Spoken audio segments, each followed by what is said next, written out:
What up, Cowboy fans and YouTubers? It's that VA Dallas Cowboy fan coming back at you. Thank you for liking, sharing, subscribing, and commenting down below.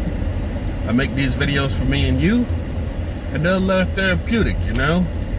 You get to sit back and listen to me begin our countdown to D-Day. D-Day, I mean Dak Prescott Day, July 15th. If the Dallas Cowboys do not come to an agreement on a long-term extension, Dak will have to play on the franchise tag. Will he play on the franchise tag? That is the question. Because he can hold out and just put the gun to the Cowboys' heads, but I doubt he'll do that. I think he's a respectable guy, and, you know, if they can't come to an agreement, he's just going to go ahead and sign it, but don't expect him to show up anytime before the season starts. So, if anything happens, he's just not going to show up till that first week of practice heading into the Rams game. He ain't trying to worry about training camp. For what? You're not getting paid for it. Well, you get paid for it, but it's not worth it, because you're only playing on a 1-year guaranteed deal. But it would behoove the Cowboys to go ahead and do it. We've already discussed the pros, cons about paying him or not paying him. We've discussed Dak Prescott ad nauseum, up, down, all around, his skill, his capability, his character. Everybody scrutinized the game, the guy, and the team. And, you know, only conclusion is y'all might as well just go ahead and pay him. Everybody knows he's going to play for the Cowboys this season. It's just when he'll show up and how much. So, I'm going to start a countdown on, like, the 1st of July. And we're just going to be counting down the days to see if the deal gets done. That is our D-Day, Dallas Cowboy fans. That is what we look forward to now. The Hall of Fame game. Will it happen? Won't it happen? Right now, you're looking at no fans in the stands. And more than likely, I think they'll cancel it, because there's no point in having these teams travel to Ohio and then traveling back, putting themselves at further risk for anything to happen to the players. That's health-wise, but I think they're too busy worrying about their money, so they're going to try and stage something regardless of what happens, which is wrong, because they really don't care about the health of their players in that case. They just want to see the bottom dollar. So we'll have to see if it's going to go on as planned. The social distancing for the Cowboys, as far as the locker rooms and all that stuff, is easy, because that's what they thought of when they built the Star. It's a lot of space, and it happens to work for them in this event. It's not going to be the same for every team in the league. It's just going to be too hard. They're going to have to rent out trailers and put lockers in trailers or something, because nobody's facilities are as big as ours to accommodate everybody. Some teams are just not, facilities were just not built for the 90-man roster, which I've heard will get expanded. So you're looking at more players being there, just in case somebody does come down with the virus or anything. But not everybody is equipped to do the protocol exactly how the league is demanding it to be. I don't think they took that stuff into consideration when they decided to talk about this and do the distancing, because some of these facilities are 20, 30 years old. Some stuff just never gets updated, you know? Not everybody has the new state-of-the-art billion-dollar stadiums and practice facilities to accommodate everything. Speaking of, do you remember when we spent $1.2 billion to build AT&T Stadium? And everybody was like, oh my God, he's spending so much money for a stadium. Oh my God, it's Jerry's World.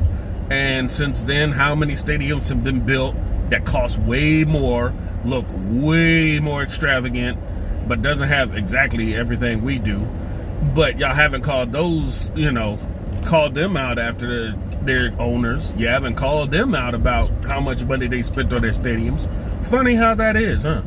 You only want to say something if it's the Cowboys. You don't want to argue about anybody else's stadium.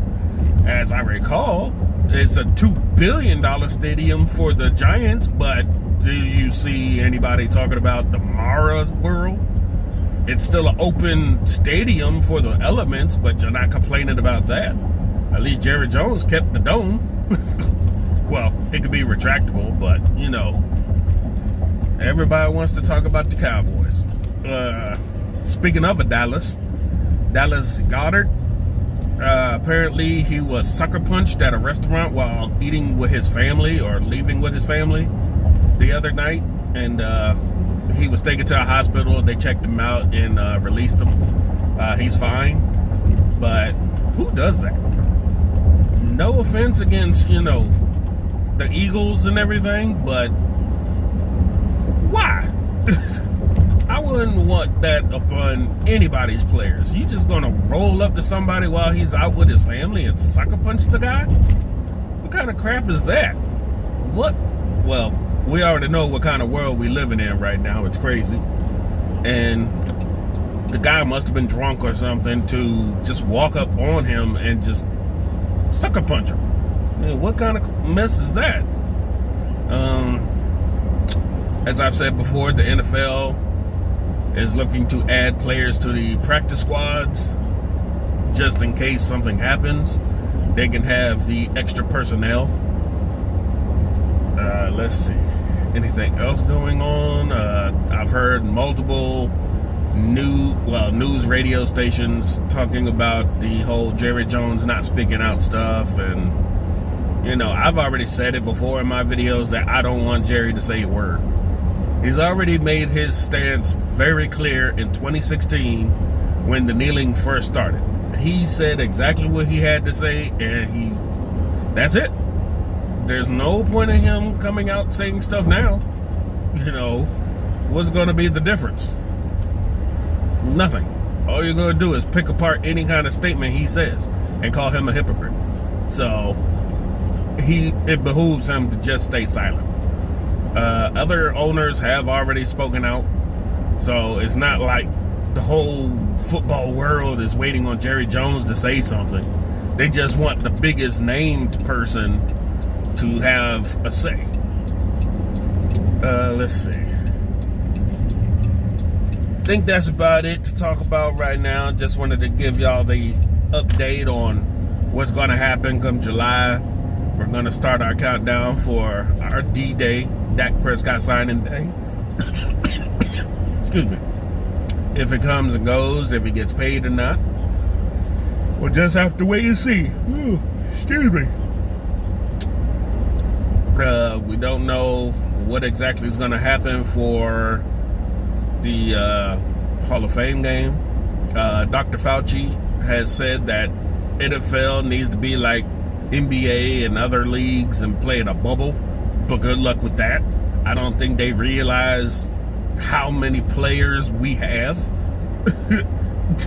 to move around. It ain't like you can house, you know, the league in one spot unless they took over a whole city. It's not happening. So, and he says if it's not going to happen, then you shouldn't have football. I kind of agree, because the safety of these players is paramount. At least that's what they keep trying to tell us. But in any instance, I haven't heard a plan B in case a whole starting offense gets sick, starting offensive line or your top wide receivers all get sick. The way they talk is like, well, if one player goes down, we're fine. We'll keep on motoring like it's not going to hurt. Well, if your Green Bay Packers or Aaron Rodgers get sick in the middle of the season and your season's in jeopardy, I'm pretty sure you're not going to just let that lie. Just like, oh, Zeke got sick, we're fine. Just keep on moving like nothing's happening. But let Tom Brady get sick. Oh, Lord, the world would end. They'll cancel the season. But, you know, we'll have to see what's going to happen, you know, because I haven't heard anything about what they're going to do if there's another pandemic hitting most of the players. They just act like everything's hunky-dory, y'all compensate, we'll give you extra players even, but those extra players are not going to be starting caliber lineup type dudes. You can sit here and give them practice squad players all day, but they're not starters. So if a bunch of starters get sick and they can't play for 2 weeks or however long you're going to quarantine them, that's going to mess up the season. You know, these teams are counting on this stuff. But that's just my opinion. I hope to hear yours. Happy Father's Day, everybody. I've called my father, Steelers fan, and we talked, had a good conversation. He was supposed to come by today, but unfortunately I have to work. I guess he might just stop by and see my kids and say hi. And oh man, that sucks. Your car breaks down at the cemetery. That sucks. If you're a mother and you've been raising kids on your own, happy Father's Day / Mother's Day, because y'all got to get double time for taking on both parts. More power to you. Enjoy y'all times with y'all family. The world is still crazy right now.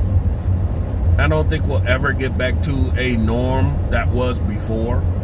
So it's going to be a big difference until we actually get some kind of progress on the actual vaccine.